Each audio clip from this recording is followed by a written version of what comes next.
హనుమంతుడి శరీరానికి సింధూరం ఉంటుందేం? ఒంటిమీద సింధూర వర్ణం లేని హనుమంతుని విగ్రహం అరుదు. ఇంతకీ ఆంజనేయుడు అలా సింధూరపు రంగులో ఎందుకు ఉంటాడు అనే సందేహం వెనుక అందరికీ ఆదర్శవంతమైన ఓ కథ ఉంది. అదేమిటంటే, ఒకరోజు హనుమంతులవారు శ్రీరాముని అంతఃపురంలోకి ప్రవేశించారు. అలా ప్రవేశించే సమయంలో సీతమ్మ తన పాపిట సింధూరాన్ని అద్దుకోవడం గమనించాడు ఆంజనేయుడు.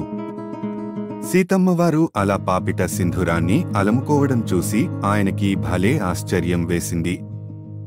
సీతమ్మ చెంతకి అడుగులో అడుగు వేసుకుంటూ, అమ్మా, మీరు నుదుటిన ఆ సింధూరాన్ని ఎందుకు ధరిస్తున్నారు అని అడిగాడు. హనుమా, నా స్వామికి సంతోషాన్ని కలిగించేందుకు ఇలా రోజూ సింధూరాన్ని ధరిస్తాను. పైగా ఇలా పాపిట సింధూరాన్ని ధరించడం వల్ల ఆయన దీర్ఘాయుష్యులుగా ఉంటారన్నది నా నమ్మకం అంటూ చిరునవ్వుతో సెలవిచ్చింది జానకి. మరి ఒంటినిండా సింధూరాన్ని ధరిస్తే తిరిగేముంది అనుకున్నాడు.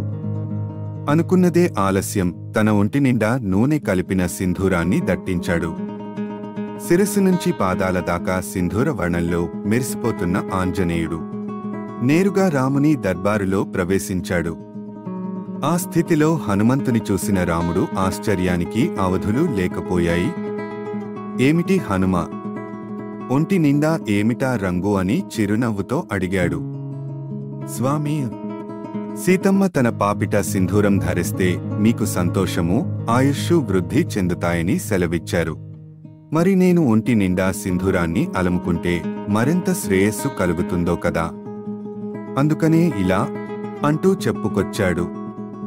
హనుమంతుని మనసులో తన పట్ల ఉన్న ఆరాధనని గమనించిన రాముని సంతోషానికి అవధులు లేకుండా పోయాయి.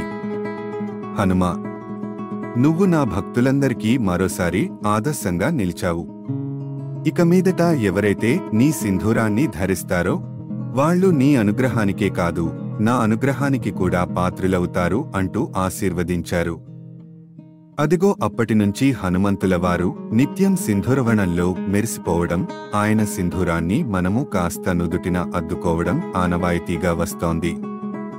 ఆయన అనుగ్రహము భక్తులకు లభిస్తోంది. Thank you for watching the video. Please like, subscribe and comment if you like the video.